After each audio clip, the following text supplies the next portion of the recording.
Labdien, visapkārt! Savu stāstu es iesākšu gan par kādu zvanu. Man arī neiet. Ir. Zvans saglabājies no Dievnama iesvētīšanas dienas un atrodas Klīves Kalnciema baznīcas tornī. Šis zvans ir paglābies no zvana evakuācijas Pirmā pasaules kara laikā, no pārkausēšanas otrajā un saistās ar Latvijai nozīmīgiem cilvēkiem, ar Feichtneru dzimtu. No tās nācis Kurzemes hercoga galma kapelmeistars un komponists Francis Ādams Feichtners un viņa dēls Klīves mežkungs Karls Ludvigs Feichtners, kurš piedalījies slavenā ķemeru kūrorta izveidē. Bet zvanu baznīcas iesvētas svētkos 1855. gadā draudzei dāvājis komponista mazdēls Aleksandrs Vilhelms Feichtners.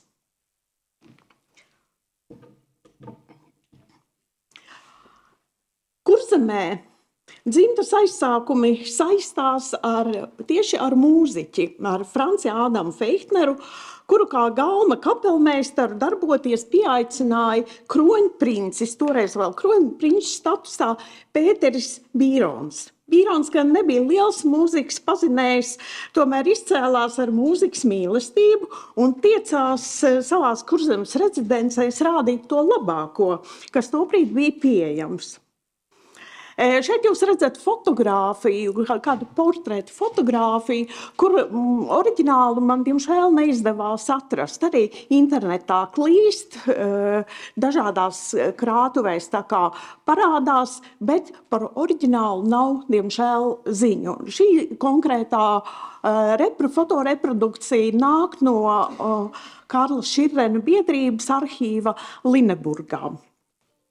Bet kas tad bija šis šodien, diemžēl, reti atskaņoto darbu komponists, no kurienes viņš ir cēlies? 1741. gadā Francis Ādams piedzima Bavārijā, Rēgensburgā, vioļmeistara Johana Georga Feichtnera ģimenē, kurš iespējams Rēgensburgā ieceļojis no Tiroles. Tur šis uzvārds bijis visai bieži sastopams un ir bijis izcils meistars apzīmēts kā brāviņmeistaru. Tirolē un konkrētāk Intālē gadsimtiem ilgi bija darbojušies izcili vijoļu un lautu būvētāji. Un pa saules tirdzniecības ceļu no Bavārijas un Bohēmijas bija intensīvs transports uz Tiroli un atpakaļ, un pa šo ceļu visticamāk arī devies Feichtnera tēvs. Kā mazs zēns, Francis Ādams tika nosūcīts mācībās uz jezuītu skolu, kur mūzikas nodarbībām bija ierādīta nozīmīga vieta. Regulāri tika spēlētas drāmas un komēdijas, savukārt jezuītu seminārā bija iespējams iedziļināties tā sauktējā figuratīvajā mūzikā. Feichtners vairākus gadus dziedāja zēnu korī un ļoti agri sāka apgūt vioļspēli, arī mūzikas teoriju pie Rēgensburgas Firsta kapelas vadītāja Jozefa Rīpela. Rēgensburgas kapela tolaik bija viena no spožākajām Vācijas zemēs. Te darbojās arī teātris, bet Feichtners kopš 8 gadu vecuma tika iesaistīts galma un pilsētas mūzikas dzīves norisēs, gan kā kora dziedātājs, gan vienkārši mūzikas dzīves vērotājs. Seko nākamais solis, nākamā stacija. Pārcelšanās uz Potsdamu un Frīdriha lielā galmu pie jauniem skolotājiem un plašākiem mūzikas apvāršņiem. Frīdriks Lielais ap sevi bija sapulcējis mūzikas eliti. Te darbojās tā laika modernākie, pieprasītākie komponisti brāļi Grauni, izcilais klavisīnists Karls Fašs, lielā Baha, Johana Sebastiāna Baha dēls Filips Emanuēls Bahs, kuram starp citu bija izveidojušās draudzības saites ar Kurzemes Grothusiem. Un arī pats Frīdriks Lielais bija izslavēts kā flautas spēlmans un komponists. Bet Feichtners kļuva par Franča Bendas skolnieku vioļspēlē. Benda tolaik bija Ziemeļvācijas vioļspēles visaugstāko sasniegumu iemiesotājs, un viņa spēli salīdzināja ar sudraba zvanu skaņām, sakot arī, ka viņš spēlējis no sirds un ar savu spēli ietiecies arī klausītāju sirdīs. Tas bija 7 gadu karš, un Friedrichs ar savu flautu šajā Feichtnera mācību un dzīvošanas laikā Potsdamā atradās karalaukā. Tā kā Friedrichs ar Feichtneru nav spēlējis, bet Feichtners šajā laikā arī diezgan čaklu komponējis. Nākamais karjeras solis. Un tas saistās ar grāfa Kaiserlinga namu Kēnigsbergā. Augstdzimušais un ietekmīgais Blīdenē dzimušais Hermans von Kaiserlings, Krievijas Zinātņu akadēmijas prezidents, tika iecelts arī par Krievijas carienes sūtni. Viņš vairākās vietās ir pabijis šajā statusā un kādus gadus arī Prūsijā. Un Kaiserlings bija izcils mūzikas pazinējs, arī lielā Baha patrons, un pēc Kaiserlinga vēlmes tapušas slavenās Baha Goldberga variācijas. Un kopā ar Kaiserlingu Feichtners apmeklēja arī Pēterburgu, bet Kaiserlingu pilī Kēnigsbergā toreiz pulcējās pilsētas elite, ieskaitot Immanuelu Kantu, Teodoru Gotlību Hipeli, dziniekus, mūziķus, un tās kļuva par Feichtnera aprindām. Iespējams, ka tieši Kaiserlingu namā vai varbūt arī Pēterburgā Pēters Bīrons arī sastapis Feichtneru. Un pēc Kaiserlinga nāves 1765. gadā Feichtners saņēma ar 13. aprīli datētu vēstuli no hercoga. Vēstules oriģināls man, diemžēl, nav pieejams, bet tas ir citēts Vācu baltiešu pētniecības materiālos. Es tā brīvi tulkošu. Mans dārgais Feichtner, man žēl, ka man atgriešanās no Berlīnes, kas jau tuvojas, neļauj viņam, mans dārgais Feichtner, šurp ierasties. Bet es rakstīju slepeni padomniekam mūsu sūtnim Mēdemam, lai viņi nodrošina nepieciešamo ceļa naudu uz Kurzemi un arī samaksā 50 dukātus pēc algas saņemšanas. Tāpēc būs labāk doties uz turieni ātrāk un jau līdz manam atgriešanās brīdim uzņemties darbus. Neuzņemties nekādu braucienu uz Rīgu, uz kurieni var būt uzaicinājums. Man cits starp ir pārliecība par viņa, respektīvi Feichtnera, izdaudzināto prasmi un uzticību, un ka viņš ar vienu centīsies būt labvēlības cienīgs, kāds labvēlības pilns palieku es, Pēters. Šī vēstule atklāja, ka hercogs jauno kapelmeistaru uzņēma ar labvēlību, un tādu to saglabāja vienmēr. Tomēr pauda arī bažas, ka bagātā Rīga varētu mūziķi pārvilināt. Jelgava toreiz bija maza pilsēta. Šeit jūs redzat 19. gadsimta sākuma attēlu, bet tas būtiski, es domāju, neatšķirs no tā, kāda Jelgava bija 18. gadsimta beigās. Un šī mazā pilsēta līdzinājās vienkāršai vācu pilsētiņai, bet tās ainavā dominēja jaunuzbūvētā hercoga pils, kurā tika izbūvēts arī labi iekārtots teātris.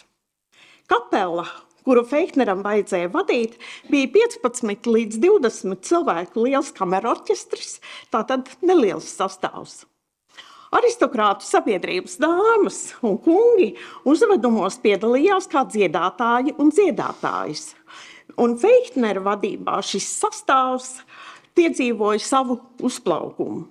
Kurzemes galmā Feichtners darbojās arī kā komponists, kura kontā bija liels skaits gadījumu, jeb veltījumu opusu. Tai gadā, kad Feichtners ieņēma savu amatu, Pēteris apprecējās ar firstieni Karolīnu Luīzi von Waldeku. Feichtners kāzām par godu uzrakstīja kantāti Kurlands Hoffnung, eines allgemeinen dauerhaften Glücks, Kurzemes cerību uz vispārēju ilgstošu laimi. Un šādu gadījumu kompozīciju vēlāk būs gana daudz. Šeit jūs varat redzēt viņa vokālo darbu uzskaitījumu, un kā pēdējo punktu es šeit esmu minējusi kantāti un informāciju par to, ka no Kurzemes perioda ir pazīstams 6 kantātes un 3 dzejoļi dziedāšanai, tā sauktie zingedihte, kā veltījuma kompozīcijas. No šī saraksta jūs ļoti labi varat redzēt arī to, ka Feichtners ir izmantojis arī vietējos literāros spēkus, un šeit jūs redzat Neandera vārdu. Varat redzēt arī to, ka viņa kompozīcijas ir izmētātas vācvalodīgajā telpā.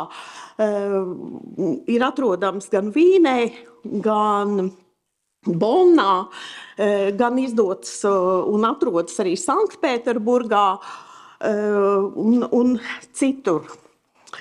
Mūzikas dzīvi galmā uzbur jau iepriekš minētais, jau Baibas Vanags minētais Bernoulli. Savās piezīmēs no 1778. gada. Arī Bernoulli tika uzaicināts uz Hercogu pili, un vakarā pēc maltītes viesis apmeklēja koncertu, kuru sniedza Galma kapela Feichtnera vadībā. To Bernoulli atzīmēja kā izcilu. Kā dziedātājs uzstājušās hercogienes mātes Galma dāmas, kuras atskaņojušas ārijas no Feichtnera komiskas operas. Dažas dāmas esot sēdējušas, kamēr hercogs, tāpat kā citi vīri, palicis stāvam kājās vai staigājas apkārt. Opera, par kuras fragmentiem ir runa, visticamāk Dievs Cipions. Tātad opera, kuras pamatā ir antīks sižets ar senās Romas karavadoni centrā, kurš cīnījās pret Hanibālu.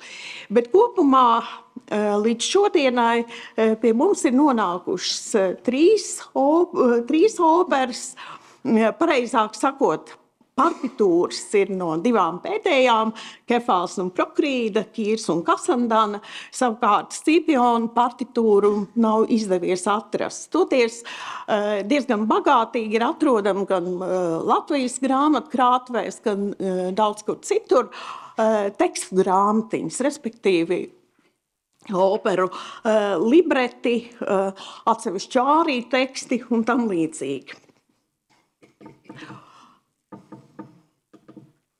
Tātad Scipions.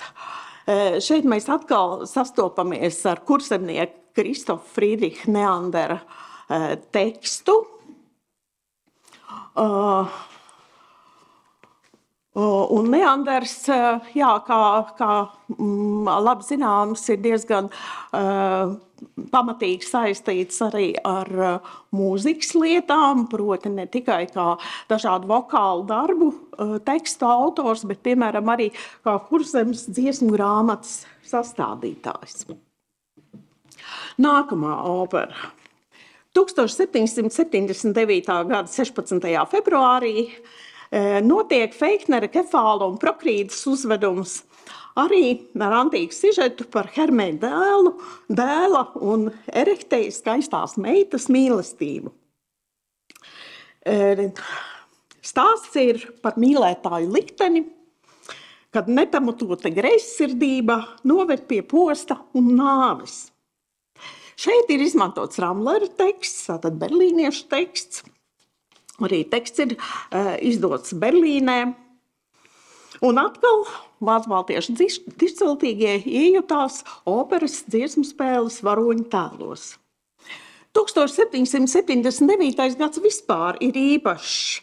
Šajā gadā Pēteris aprec grāfieni Doroteju von Mēdemu, kad viņa iepriekšējā laulība ir izšķirta, bet jauniņā Doroteja kļūst arī par galma mūzikas dzīves uzturētāju lielā mērā. Jau Scipiona uzvedumā Doroteja runāja prologu, bet Kefālā un Prokrīdā atveidoja grieķu princesi Prokrīdu. Saprotams, ka kāzu svinībās arī spēlēja Feignera vadītais orķestris. 1780. gada vasarā Kurzemē viesojās Frīdrichs Lielais. Jelgavā tika noorganizēta milzīga balle, kurā Feignera kapela spēlēja menuetus, gavotus, ekosēžus, kontradējus. Viesim par godu notika uzvedums, kurā piedalījās Apollons ar mūzām Parnas kalnā un dieviem Marsu, Orfeju, Amfionu. Viņiem pie kājām atradās altāris, uz kurā atradās Prūsijas kronprinča portrets. Visi, kas bija ap altāri, uzstājās ar koriem, recitatīviem un ārijām, kā arī Feignera dzejolu dziedāšanai. Zingedīta. Frīdrichs uzlūdza uz dēļ visas mūzas un sekoja dēļas līdz 2:00 no rīta. Trešajā Feignera operā Kīrs un Kasandana, kas tika uzvesta sakarā ar hercoga dzimšanas dienu Liepājā, jau uzstājās profesionāli spēki. Hercogs ar Leipcigas komponisti Johana Ādama Hillera palīdzību savam teātrim ieguva divas viņa skolnieces, māsas Podleskas, Teklu un Mariannu, kā arī profesionālus dziedātājus, vīru grupu. Viss šīs personas minētas arī operas tekstgrāmatiņā. Pateicoties diriģentam Mārim Kupčam, šī opera 2014. gadā uzvesta Rundālē un Rīgā. Nodemonstrēšu nelielu fragmentu no šīs operas. Tās darbība tātad notiek Persijas valdnieka Kīra lielā laikā.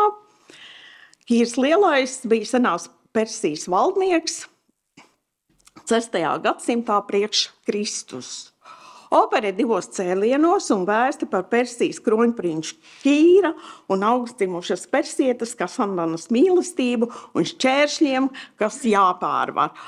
Es neiedziļināšos visās niansēs, pavēstīšu tikai mazdrusciņ par to fragmentu, kuru jūs dzirdēsiet un redzēsiet.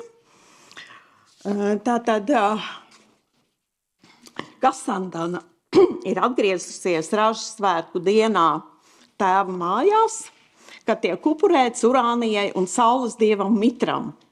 Un pie Urānijas altāra viņa satiek Kīru, kurš atzīstas viņai mīlestībā un lūdz pieņemt viņa sirdi un roku, vai roku un sirdi.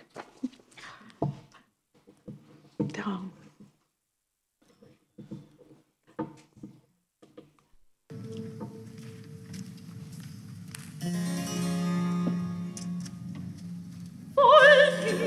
Ich bin allein, der Fremde geht zurück.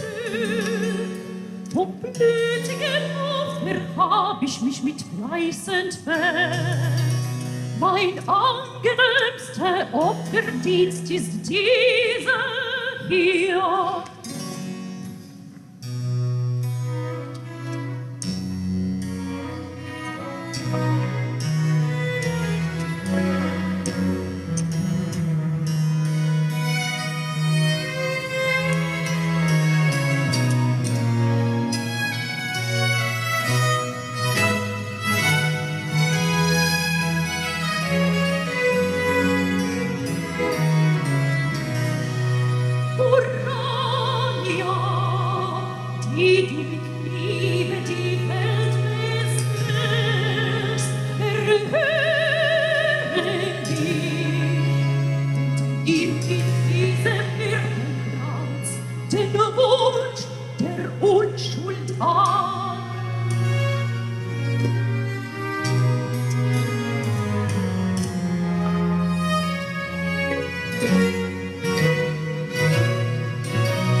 So glücklich für dich mit deinem Myrtenkranz.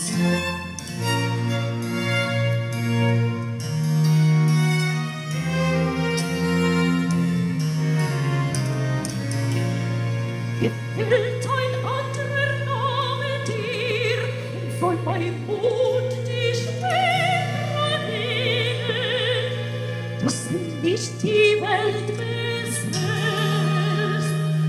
Erhöhe mich,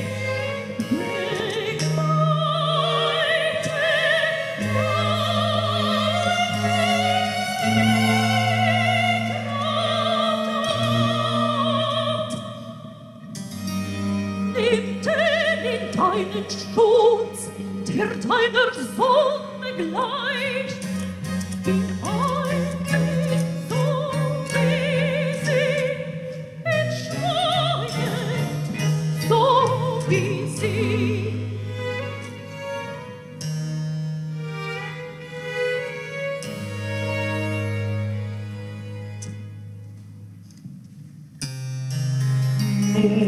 Aber nicht mehr schweigend empfange Herz und Hand vor diesem Altare und Gottheit. Treuren Mitternacht, du hier, oh, welch ein guter Gott bringt dich hierher. Der, den du für mein Wohlsein angerufen hast. So hab ich mein Bekenntnis dir zuerst getan. Nicht mir zuerst, nur dir, vernimm dafür zum Dank. Dein Vater ist genesen. Du Vater des Himmels, du, wie glücklich machst du mich. Ich soll ihn wiedersehen, noch lange sehen. Wer aber brachte dir so bald die Nachricht? Mein getreuer Histospes, wisse mehr, er ist nie krank gewesen. Aber du, mein eifersüchtiger Bursche, glaubst du nicht, dass ich für dich gezittert? Ich gehe von Babylon, sind auf dem Wege zu dieser Heiligtum. Ich will so lange dich verbergen, bis ich weiß, ob dir ein Unfall droht. Ein Doppelkreuz, ich bin verloren, es schützt mich vor dem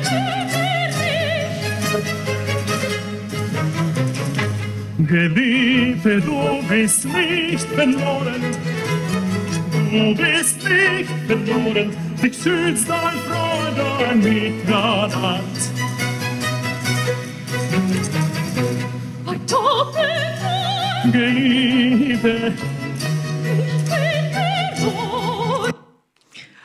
Tā es ļoti labprāt ļautu visu noklausīties, bet, diemžēl, man ir jāturpina savs priekšlasījums, bet jūs varējāt ļoti labi dzirdēt, ka šais operās, protams, ir klasisks ārijs, recitatīvi, ar kur palīdzību, tā teikt, sazinās operas varoņi, dueti, arī balets ir iekļauts, nu, diemžēl, nu jā, visu mēs nevaram noskatīties, diemžēl.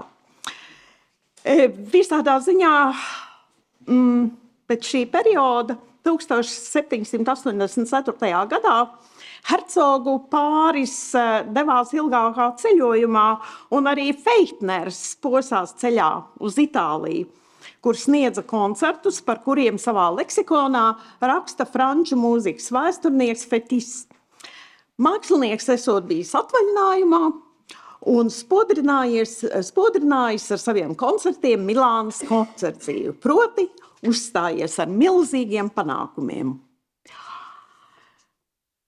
Savā pirmajā vēstulē Hercogs bija noliedzis Feikneram koncertēt Rīgā, taču vēlāk kapelmeistars tomēr koncertus sniedza un arī tika publicēti viņa atsevišķi darbi.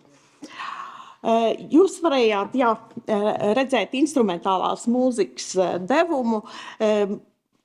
Sarežģīta situācija ir ar Feiknera simfonijām un vispār ar viņu darbiem, jo lielākā daļa ir gājusi zudībā.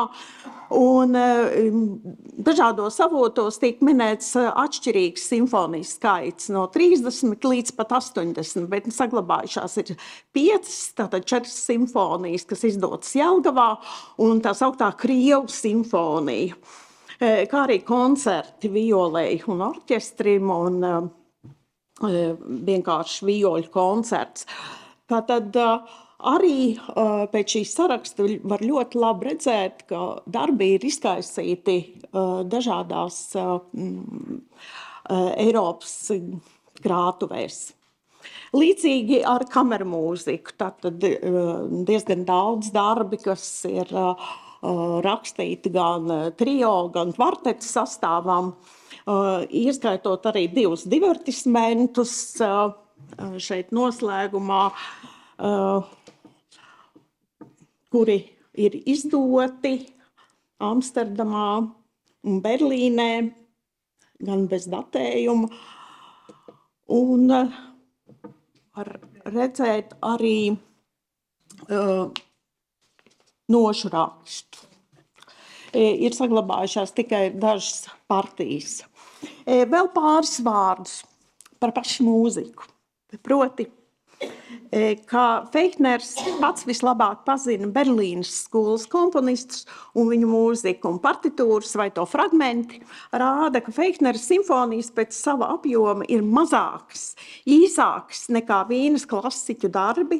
Arī to uzbūve ir atšķirīga. Feiknera simfonijas ir 3-daļīgas, kamēr Vīnes klasiķu darbi ir 4-daļīgi. Arī daļu tonālais plāns atšķirās. Un Kurzemes kapelmeistara skaņu māksla vairāk līdzinās 18. gadsimta itāļu komponistu darbiem vai Filipa Emanuela Baha opusiem. Un tai pašā laikā ir arī daudzas zīmes, kas norāda uz kopību ar Vīnes komponistiem, sevišķi ar Mocarta daļradi, ar Mocarta mūzikai piemītošo grāciju un tā pašā laikā arī dinamismu. Mūža nogali Feikners pavadīja Klīvas mūžā, tagadējā Kaunciemā pie dēla. Jā, es izlaidu vēl pēdējo viņa dzīves periodu, proti, kad Kurzemes hercogiste zaudēja savu neatkarību, Feikners devās uz Pēterburgu un diezgan garus gadus pavadīja tur kā ķeizariskā orķestra mūziķis un arī kapelmeistars.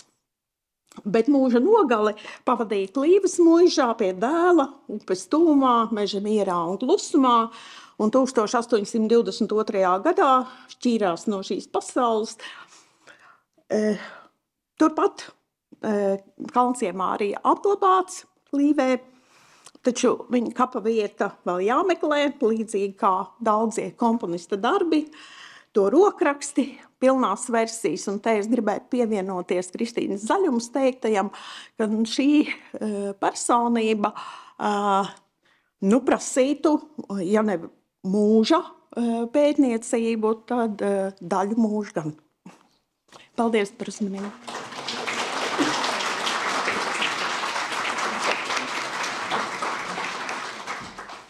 Paldies, Ils. Es atļaušos, kā man mikrofons ir pie manis, uzreiz uzdot jautājumu, kā ir ar Feikneru kā komponistu?